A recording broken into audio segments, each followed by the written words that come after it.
You open your phone for just a minute. Maybe you're waiting in line, maybe you're lying in bed, maybe you're trying to avoid doing something slightly uncomfortable. You tap one video, then another, and suddenly 20 minutes are gone. Your brain feels weirdly full and empty at the same time, and you're left wondering, why do I keep doing this? It feels like a lack of discipline, right? Like something is wrong with you. But here's the uncomfortable twist. Your brain is doing exactly what it was designed to do. Let me show you what's really happening. Imagine your brain as an ancient survival machine dropped into a very modern world. For most of human history, rewards were slow, uncertain, and rare. Finding food, building shelter, forming social bonds, these things took effort, patience, and time. So your brain evolved a simple rule. When something feels rewarding, pay attention. Remember it, and try to get more of it. That's where dopamine comes in. And no, it's not just the pleasure chemical like people say. It's more like a motivation signal, a "this matters, go again" signal. Every time something feels rewarding, your brain releases dopamine not just to make you feel good, but to teach you this is worth repeating. Now enter short-form videos. Each swipe is like a mystery box. You don't know what you're going to get. It could be funny, shocking, emotional, satisfying, relatable. And that unpredictability, that's the secret sauce. Psychologists call this a variable reward schedule. It's the same principle behind slot machines. You don't win every time, but you win just often enough to keep pulling the lever. Or in this case, just often enough to keep swiping. Your brain starts leaning forward, metaphorically speaking. Maybe the next one will be even better. And when it is, dopamine spikes.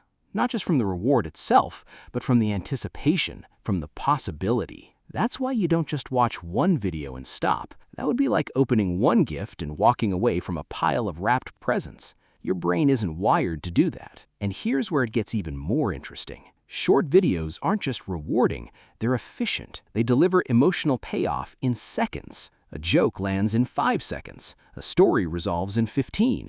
A visual surprise hits instantly. Compare that to reading a book, watching a long movie, or even having a deep conversation. Those require patience. They ask you to invest attention before giving you something back. Short videos flip that equation.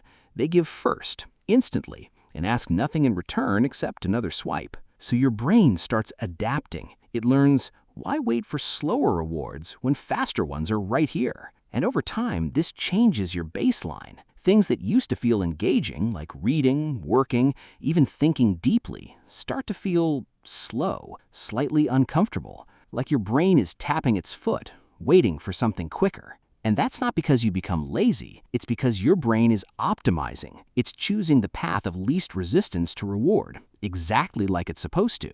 There's also something more subtle happening. Short videos don't just give you rewards, they constantly reset your attention. Every swipe is a clean slate, new faces, new context, new emotions. Your brain never has to sit with one thing long enough to feel boredom, confusion, or effort. And those feelings, boredom, confusion, effort, are actually where deeper thinking happens. So when you remove them entirely, you're not just changing how you consume content, you're reshaping how you experience time, focus, and even yourself. Ever notice how after a long scroll session, it's harder to concentrate, or how silence suddenly feels uncomfortable? That's your brain recalibrating, struggling to operate without constant stimulation.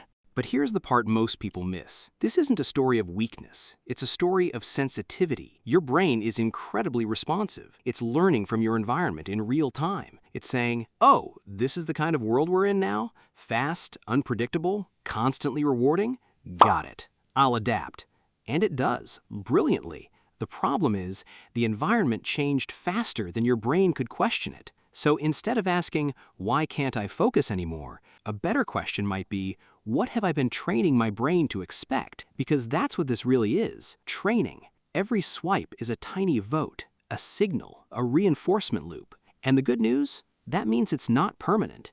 Your brain didn't break. It learned, and anything that can be learned can be reshaped, not by forcing yourself into extreme discipline or deleting every app in a dramatic moment of frustration, but by gently reintroducing friction, by letting yourself sit in moments that aren't instantly rewarding, by noticing the urge to swipe without immediately obeying it. At first, it feels uncomfortable. Of course it does. You're going against a pattern your brain has practiced hundreds, maybe thousands of times. But something interesting happens if you stick with it. Your attention starts to stretch again. Your tolerance for slowness returns. Things that once felt boring begin to feel rich, layered, worth staying with. It's like retraining your palate after eating only sugar. At first, everything else tastes dull. Then slowly, you start noticing complexity again.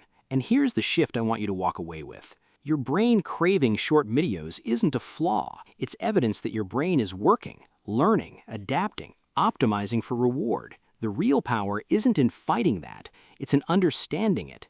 Because once you see the mechanism, you're no longer just reacting to it. You can start choosing what you want to reinforce. So the next time you catch yourself mid-scroll, don't immediately judge it.